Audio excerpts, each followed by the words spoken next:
नमस्कार मित्रांनो, जय महाराष्ट्र।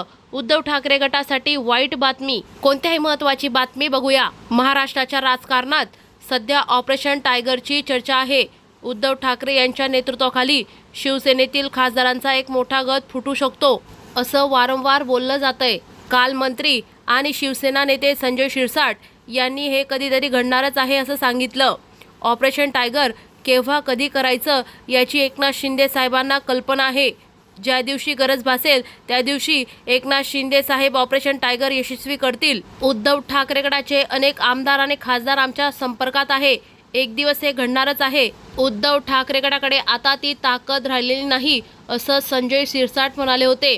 त्यानंतर काल उद्धव ठाकरे गटात दोन महत्त्वाच्या राजकीय घडामोडी घडल्या। परभणीत शिवसेना उद्धव बाळासाहेब ठाकरे गटातील 82 पदाधिकाऱ्यांनी आपले सामूहिक राजीनामे पक्षाकडे सोपविले। माजी जिल्हाप्रमुख गंगाप्रसाद अनेराव यांना पदावरून हटवल्याने अधिकाऱ्यांनी नाराजी व्यक्त करत हे राजीनामे दिले। गंगाप्रसाद अनेराव यांच्या जागी विष्णू मुरकुटे यांची परभणी जिल्हा प्रमुखपदी नेमणूक करण्यात आली होती। या निर्णयावरून परभणी शिवसेनेत अंतर्गत असंतोष खतखत आहे आणि त्यामुळेच उद्धव ठाकरे गटासाठी ही अत्यंत मोठी वाईट बातमी आहे।